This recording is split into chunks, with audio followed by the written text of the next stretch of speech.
मैं हूँ Kumar sir, UP exam channel पर आपका स्वागत है। हम कर रहे हैं जीएस के ऑब्जेक्टिव क्वेश्चन। ठीक है। आज हम क्या करेंगे, डे 2 का करेंगे। ये कहाँ कहाँ पे हमारे एग्जाम में आ सकता है, तो यूपी पीसीएस जो प्रीलिम्स होता है उसमें आएगा 2026 में जो होना है। दूसरा कहाँ आएगा, जो आरओ एआरओ मेंस होने वाला है। ठीक है, उसी में भी आएगा ये। फिर तीसरा यूपी ट्रिपल एससी के जो भी एग्जाम होते हैं उसमें भी हमारे काम आएगा, या फिर जो अदर वनडे एग्जाम होते हैं उनमें भी आएगा ये। हम देख रहे हैं डे 2। आज दूसरा दिन है, उसी में प्रश्न है। नई अखिल भारतीय सेवा बनाने के संदर्भ में निम्नलिखित में से कौन सा कथन सही है, ये बताना है। तो राष्ट्रहित में राज्यसभा नई अखिल भारतीय सेवा कब सेवा बनाने का प्रस्ताव पारित कर सकती है, ये सही है हमारा।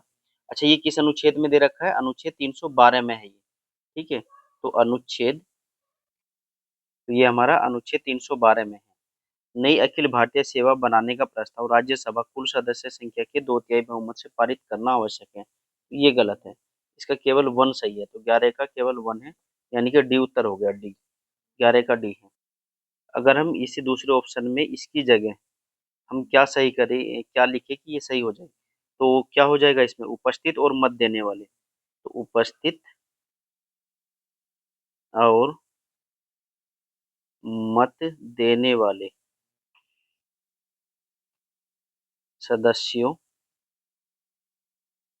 का 2/3 बहुमत चाहिए हमें, तो 2/3।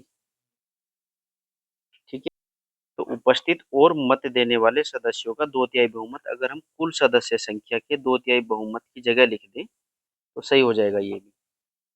तो एक्सप्लेनेशन में भी वही है कि 312 के वन के अनुसार यदि राज्यसभा राष्ट्रहित में आवश्यक या समीचीन समझते हुए यह घोषणा करने का प्रस्ताव पारित करती है कि वह संकल्प उपस्थित और मतदान करने वाले सदस्य के कम से कम 2/3 बहुमत से पारित हो, तो संसद कानून बनाकर एक या अधिक नई अखिल भारतीय सेवाओं का सृजन कर सकती है। अगर हमें नई अखिल भारतीय सेवा बनाना है, सबसे पहले क्या करेगी राज्यसभा, अपने 2/3 सदस्य किसके, तो प्रेजेंट एंड वोटिंग यानी कि उपस्थित और मत देने वाले के बहुमत से पारित करेगी। फिर क्या करेगी संसद, ठीक है, इसको अगर बिल को पास कर देती है तो फिर नई अखिल भारतीय सेवाएं बन जाएगी। लेकिन सबसे पहले क्या जरूरी है कि राज्यसभा उसको राष्ट्रहित में घोषित करें अपने 2/3 प्रेजेंट एंड वोटिंग बहुमत से। प्रेजेंट एंड वोटिंग का मतलब, प्रेजेंट मतलब उपस्थित, वोटिंग मतलब मतदान करने वाले, तो उपस्थित एवं मतदान करने वाले सदस्य संख्या के 2/3 बहुमत से। नेक्स्ट क्वेश्चन पर आते हैं 12वें पर। तो इसमें हमें क्या करना है, यहाँ पे शिष्य दे रखे और यहाँ पे गुरु दे रखा है, तो इनका मिलान करना है।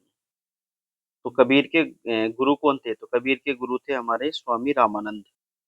तो एक का तो हो गया 2। अमीर खुसरो के कौन थे, तो निजामुद्दीन औलिया थे, इसका होगा 3। सूरदास के गुरु कौन थे, तो सूरदास के हो जाएंगे वल्लभाचार्य, सी का 4 हो गया। मर्दाना के गुरु कौन थे, गुरु नानक देव थे, तो 1 हो गया। 3 2 4 1 किस में है हमारा, 3 2 4 1 सी ऑप्शन में, तो 12 का सी हो गया। अभी एक्सप्लेनेशन है। कबीर क्या थे, भक्ति आंदोलन के निर्गुण संतों, यानी कि कबीर क्या थे, भक्ति आंदोलन के निर्गुण संत थे। और परंपरा के अनुसार वे स्वामी रामानंद के शिष्य थे, तो स्वामी रामानंद के शिष्य थे, यानी कि कबीर के गुरु कौन हो गए, रामानंद हो गए। अमीर खुसरो के बारे में देखते हैं। अमीर खुसरो चिश्ती सूफी परंपरा के महान संगीतकार थे। हजरत निजामुद्दीन औलिया के शिष्य थे, शिष्य को मुरीद भी बोलते हैं। अब है हमारा सूरदास, सूरदास के गुरु कौन थे, वल्लभाचार्य थे। ये किस शाखा के थे, तो कृष्ण भक्ति शाखा के थे। मर्दाना, मर्दाना के गुरु गुरु नानक देव थे। नेक्स्ट क्वेश्चन देखते हैं। मानव पूंजी में निवेश से भविष्य में लाभ मिलता है, तो ये भा है, लाभ मिलता है, ये सही है। शिक्षा और स्वास्थ्य लोगों को अधिक उत्पादक बनाते हैं, ये भी सही है, और इसका एक्सप्लेनेशन भी है क्यों। अगर मानव पूंजी में निवेश करेंगे, तो मानव पूंजी में निवेश करने के लिए क्या करेंगे, उनको शिक्षित करेंगे और स्वास्थ्य के लिए निवेश करेंगे, तो इससे क्या होगा, मानव पूंजी भी बढ़ेगी। जब लोग शिक्षित होंगे और स्वस्थ होंगे, तो वो क्या करेंगे, अधिक उत्पादन करेंगे। तो इस तरह से ये दोनों सही भी है और इसका एक्सप्लेनेशन भी है, तो उत्तर क्या हो जाएगा इसका, डी हो जाएगा हमारा। तो यानी कि 13 का डी हो गया। तो नेक्स्ट क्वेश्चन पे चलते हैं अब। ये है हमारी परिसंस्करण शाला और ये राज्य है। परिसंस्करण शाला मतलब रिफाइनरी, रिफाइनरी बोलते हैं इनको, तो रिफाइनरी बोलते हैं इनको।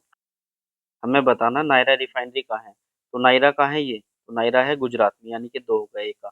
मनाली कहाँ है? देखेंगे इसको। नुमालीगढ़ कहाँ है? असम में है, तो ये असम में है, यानी कि वन हो गया। तातीपाका कहाँ है? आंध्र प्रदेश में है, तो तीन हो गया। तो ये बचा कौन सा? तो ये हमारा चार बचा है, तो चार हो गया, मनाली तमिलनाडु में है। तो दो चार एक तीन देख लो किसमें, तो दो चार एक तीन बी में है। ये इसका एक्सप्लेनेशन है। नायरा एनर्जी की वाडीरान रिफाइनरी कहाँ है? गुजरात में है। चेन्नई पेट्रोलियम कॉरपोरेशन की मनाली रिफाइनरी कहाँ है? तमिलनाडु में है, चेन्नई में। नुमालीगढ़ रिफाइनरी कहाँ है? ये गोलाघाट असम में है। ओएनजीसी की Tatipaka mini refinery eastern Godavari में है ये। ठीक है, तो तातीपाका में है ये, आंध्र प्रदेश में है। ये कहाँ है? ये आंध्र प्रदेश में है। अब इसमें हम 15वां क्वेश्चन देखते हैं। निम्नलिखित में से कौन सा खाद्य सुरक्षा का आयाम नहीं है? तो उपलब्धता तो हो गई होगा, पहुंच भी होना चाहिए, सामर्थ्य भी होनी चाहिए। तो उपलब्धता मतलब कि अनाज या खाद्यान्न उपलब्ध हो, पहुंच होनी चाहिए, मतलब लोगों तक पहुंचे, खेत से लोगों तक पहुंचे, जहाँ से वो खरीद सके। फिर सामर्थ्य होना चाहिए, यानी कि पैसा होना चाहिए उनके पास खरीदने के लिए। जवाब देना ही होगा इसमें। तो यानी कि एक दो क्या बताना इसमें नहीं है, तो चार हो जाएगा। चार देखो बी ऑप्शन है, तो 15 का क्या हो गया? बी हो गया। अच्छा, ये खाद्य सुरक्षा। तो खाद्य सुरक्षा अधिनियम कब का है? तो खाद्य सुरक्षा अधिनियम 2013 का है। ठीक है।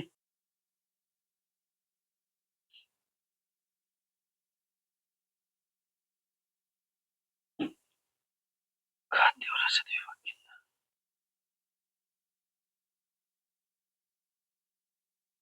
चांदी की वस्तुओं के संदर्भ में निम्नलिखित कथनों में से कौन सा सही है? चांदी की वस्तुएं हवा के संपर्क में आने पर कुछ समय बाद काली हो जाती है, तो ये बात सही है। क्यों? क्योंकि हवा में उपस्थित हाइड्रोजन सल्फाइड, तो हाइड्रोजन सल्फाइड के साथ ये अभिक्रिया करती है चांदी की वस्तुएं। ऐसा सिल्वर सल्फाइड की कोटिंग के कारण होता है, ये भी सही है। सिल्वर सल्फाइड की कोटिंग हो जाती है, जिससे चांदी का रंग क्या हो जाता है? काला हो जाता है। तो दोनों सही है। क्या उत्तर हो जाएगा? सी हो जाएगा, 16 का सी है। तो 16 का उत्तर सी हो गया। क्या है? चांदी की वस्तुएं वायु में मौजूद सल्फर युक्त गैसों, विशेषकर हाइड्रोजन सल्फाइड से अभिक्रिया कर टर्निश बनाती है, इससे चमक घटती है और सतह काली या मटमैली दिखने लगती है। तो पहला ऑप्शन का उत्तर है ये। ये काला आवरण या कोटिंग सिल्वर सल्फाइड की होती है, तो दूसरे का उत्तर है ये हमें मिलाना है। ये जो मिशन है और ये प्रक्षेपण की तिथि है, इनको कब कब प्रक्षेपित किया गया था, ये आया हुआ क्वेश्चन है। ठीक है, इसमें देखो बी है उत्तर। 3 1 2 4, 3 1 2 4। अब देखो चंद्रयान 3 है, कब छोड़ा गया था? 14 जुलाई 2023 को। फिर है आदित्य L1, कब छोड़ा गया? 2 सितंबर 2023 को। फिर है जी इनसैट 3DS, 17 फरवरी 2024 को। फिर है RLV LEX-01, ये कब छोड़ा गया? तो 2 अप्रैल 2023 को। अच्छा, इसमें ये जो चंद्रयान है तो चंद्रमा पर जाएगा। आदित्य, आदित्य किसका पर्यायवाची है? सूर्य का है, तो ये सूर्य का अध्ययन करेगा। और ये जो इनसैट 3DS है, ये क्या है? मौसमी उपग्रह, तो मौसम उपग्रह है ये। क्या ये? मौसम उपग्रह है। और ये RLV क्या है? रीयूजेबल लॉन्च व्हीकल है ये, तो रीयूजेबल लॉन्च व्हीकल है। एक्सप्लेनेशन में भी वही बात लिखी है। आगे बढ़ते हैं। तो सूची एक है और ये सूची दो है। तो राज्य, और ये राज्यसभा में सीटों की संख्या दे रखी है। जैसे महाराष्ट्र, महाराष्ट्र में कितनी है? 12 है, तो एक का 4 हो गया। अब कर्नाटक में कितनी है? 16 सीटें हैं, यानी कि 16 है, यानी कि 1 हो जाएगा कल। बिहार में कितनी है? तो बिहार में 18 सीटें हैं, 2 है राज्यसभा में। फिर तमिलनाडु की राज्यसभा में कितनी सीटें हैं? तो 19 है, तो ये 19 हो गया, यानी कि 3 ऑप्शन हो जाएगा। तो 4 1 2 3 देख लो किसमें, डी में है, तो 18 का डी ऑप्शन हो गया। अब इसमें जो राज्यसभा में सीटों की संख्या से संबंधित अनुसूची कौन सी है? तो हमारी अनुसूची कौन सी है इससे संबंधित? 4 है। ये वही एक्सप्लेनेशन है, इसमें भी सेम है। अब 19वें क्वेश्चन पर आते हैं। अब नीचे दिए गए, तो नीचे दो कथन दिए गए, उनमें से बताना कौन सा सही है कौन सा नहीं है। तो निर्धनता रेखा समय और देशों के अनुरूप भिन्न होती है, तो ये भिन्न है, ये सही है। भारत की मूलभूत आवश्यकताएं क्षेत्रों और समय के अनुसार भिन्न भिन्न है, ये भी सही है। तो लोगों की मूलभूत आवश्यकताएं क्षेत्र और समय के अनुसार अलग अलग होगी ही। ठीक है। फिर जैसे पूरब में यानी बंगाल वगैरह में चावल खाते हैं और पश्चिमी यूपी वगैरह में अनाज की रोटी ज्यादा खाते हैं। तो इस तरह से मूलभूत आवश्यकताएं भी अलग है, और निर्धनता रेखा समय और देशों के अनुरूप भिन्न भिन्न होती है। तो एक्सप्लेनेशन भी है और दोनों उत्तर सही भी है, तो उत्तर डी हो गया इसका। तो डी उत्तर हो गया, 19 का डी है। ये एक्सप्लेनेशन है, इसको देख लीजिएगा, वही बात लिखी है। 20वां क्वेश्चन है, जून 2025 में घोषित साहित्य अकादमी युवा पुरस्कारों के संदर्भ में बताना कौन सा सही है। तो युवा पुरस्कार 23 भाषाओं में घोषित किए गए हैं, तो सही है। इस वर्ष डोगरी में कोई भी युवा पुरस्कार नहीं है, ये भी सही है। तो दोनों सही हो जाएंगे, तो 20 का क्या हो जाएगा, सी हो जाएगा, एक दो दोनों सही है। तो यहाँ नोट करने वाली बात है कि जो 8वीं अनुसूची है, तो अनुसूची जो 8वीं है हमारी, उसमें कितनी भाषा है, तो 22 भाषाएं हैं। ठीक है, यानी कि 22 भाषाओं से संबंधित कौन सी अनुसूची है, तो 8वीं अनुसूची है, यानी भाषाओं से संबंधित 8वीं अनुसूची है संविधान में। अब यहाँ पे क्या लिखा, साहित्य अकादमी युवा पुरस्कार 24 भाषाओं के लिए प्रदान किया जाता है, जिसमें से संविधान की 8वीं अनुसूची की 22 भाषा और अंग्रेजी और राजस्थानी है। ठीक है, तो 22 भाषाओं में अंग्रेजी और राजस्थानी नहीं है, तो ये 24 भाषाओं में दिया जाता है। तो जून 2025 में साहित्य अकादमी युवा पुरस्कार कितनी भाषाओं में दिया गया है, कुल 23 भाषाओं में दिया गया है, अंग्रेजी सहित।